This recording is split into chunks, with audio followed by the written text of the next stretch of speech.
आज वाढदिवसाच्या निमित्तानं आपण सगळ्यांना आलेले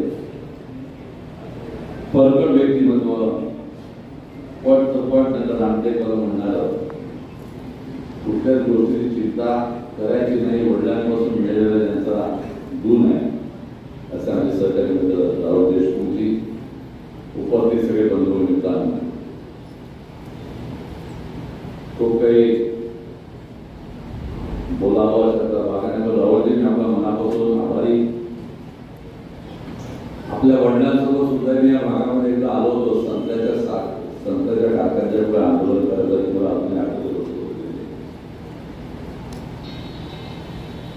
आणि आपल्या घराण्याचा तो एक वारसा आहे की सर्वसामान्य माणसाच्या हितासाठी झटायचं, त्याच्यात वजाबाकी बिलीच नाही करायची.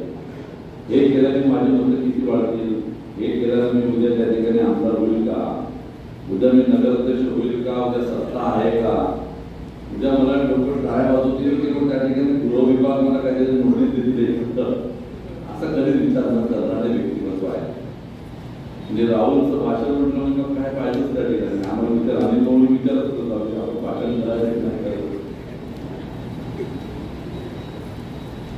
पण एक अभ्यासपूर्वक लोकांसाठी झटणारा वारसा असलेलं व्यक्तिमत्व आणि पुढे सुद्धा या व्यक्तिमत्वाने खूप दूर जाऊन समाजाच्या सेवेसाठी कर्तव्य पार पाडण्याची सगळ्या अशा प्रकारचं आपलं उदाहरण द्यावं.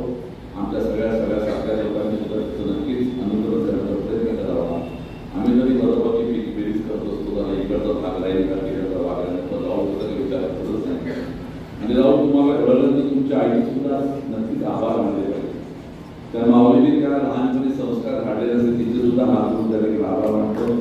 त्या माऊलीने संस्कार तुमचे आभार मानतो आणि अपेक्षा बाळगली की आपल्या वडिलांनी जी विचारधारा या मतदारसंघामध्ये परिसरामध्ये सर्वसामान्य माणसाची झटण्याची जी प्रथा परंपरा विचारधारा जोपासली, आपण सुद्धा आपल्या आयुष्यामध्ये नक्कीच त्या ठिकाणी पुढे आपल्याला परमेश्वराने उदंड आयुष्य द्यावं आणि आपल्या माध्यमातून ह्या समाजातील मूळ गरीब लोकांची सतत सेवा व्हावी अशा प्रकारे मन व्यक्त